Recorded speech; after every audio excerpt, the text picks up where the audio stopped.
Hello students, today we are going to learn about classification of living organisms.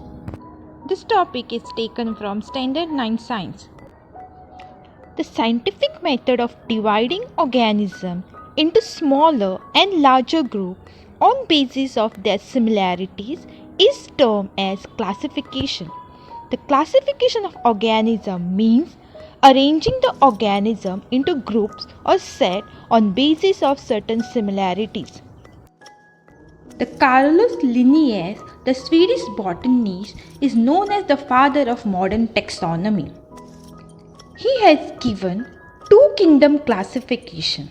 In his classification, he has classified the living organism as plants and animals based on certain characteristics. Animals perform locomotion.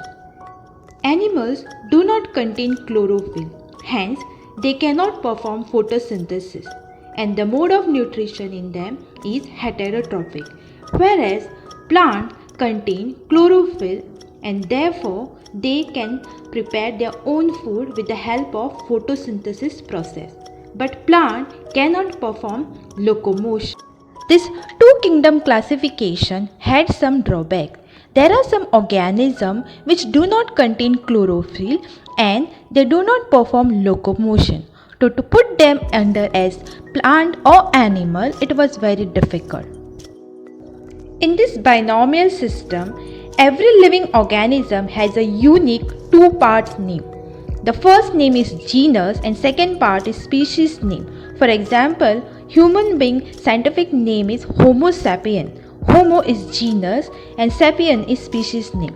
Whereas lion scientific name is Panthera leo. Panthera is genus name and Leo is species name. Then comes the five kingdom classification which was proposed by Robert Whittaker. In this classification, living organisms are classified into five groups. They are Monera, Protista, Fungi, Plantae and Animalia. The criteria for this classification which was used by Whittaker were different. Robert Whittaker uses certain criteria for classifying this organism.